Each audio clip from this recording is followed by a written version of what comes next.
ბიბლიოთეკების ისტორია ჩვენს წელთაღრიცხვამდე მესამე საუკუნიდან იწყება. ალექსანდრიის ბიბლიოთეკა, რომელიც ერთ-ერთი უდიდესი იყო საკითხავ, სასწავლო, ასტრონომიულ, ანატომიურ და სხვა განყოფილებებს მოიცავდა. გარდა ამისა, მასში განთავსებული იყო მუზეუმიც. ის მსოფლიოს უძველეს ბიბლიოთეკად 2002 წელს აღიარეს. ალექსანდრიის ბიბლიოთეკის შემდეგ ეტაპობრივად ვითარდებოდა ბიბლიოთეკათა ქსელი და შესაბამისად იზრდებოდა მათში შენახული მასალის მოცულობაც.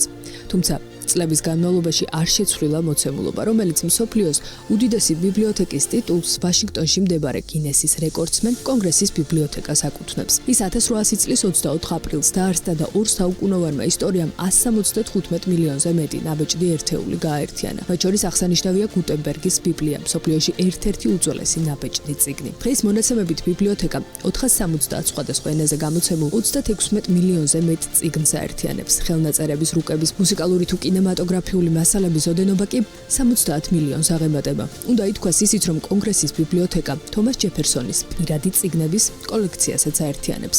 ამ ყოველივეს გასაცნობად წელიწადში სივრცეს 1,700,000-ზე მეტი ვიზიტორი აკითხავს. ბიბლიოთეკის წლიური ბიუჯეტი კი $700 მილიონ უტოლდება.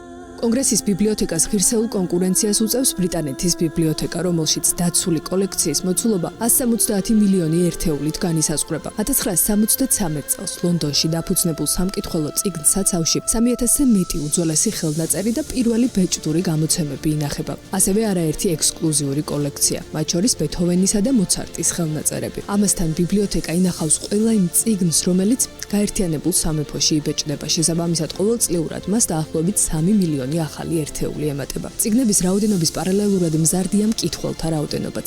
ბრიტანეთის ბიბლიოთეკა კარს ყოველწლიურად 1,900,000-მდე ვიზიტორს უხსნის. წლიური ბიუჯეტის მოცულობა კი ამ შემთხვევაში 151 მილიონ ფუნტ სტერლინგს შეადგენს.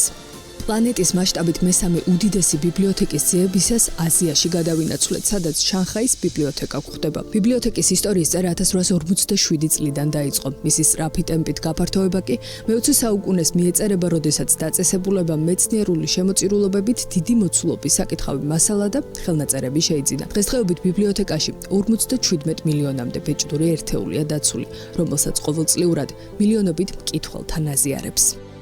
შანხაის ბიბლიოთეკასთან შედარებით არანაკლებ მასშტაბურია ნიუ-იორკის საჯარო ბიბლიოთეკა, არაკომერციული კერძო დაწესებულება, რომელიც 1895 წელს შეიქმნა. მისი დაფუძნება წიგნის მოყვარულ ქველმოქმედთა ჯგუფებს მიეწერება, რომელთა მიზანიც იმდროინდელ ეპოქაში წიგნიერებისა და ცოდნის მასშტაბური გავრცელება იყო. დროთა განმავლობაში კერძო და საჯარო შემოწირულობების შედეგად ბიბლიოთეკა გაფართოვდა და 55 მილიონ ერთეულამდე დაცულ მასალას მიაღწია. ნიუ-იორკის საჯარო ბიბლიოთეკა ამავე დროს ქალაქის ერთ-ერთი ისტორიული ღირსშესანიშნაობაა, რომელიც ყოველწლიურად 18 მილიონამდე ადამიანს მასპინძლობს.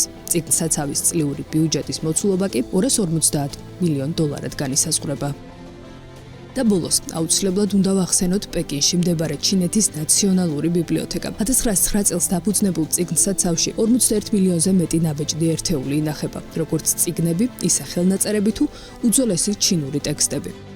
აზიაში ერთ-ერთი უდიდესი ბიბლიოთეკა არაერთ ისტორიულ და უნიკალურ კოლექციას აერთიანებს, მათ შორის საუკუნეების წინანდელ ჩინურ ხელნაწერებსა და კულტურული მემკვიდრეობის შესახებ უძველეს საინფორმაციო მასალებს.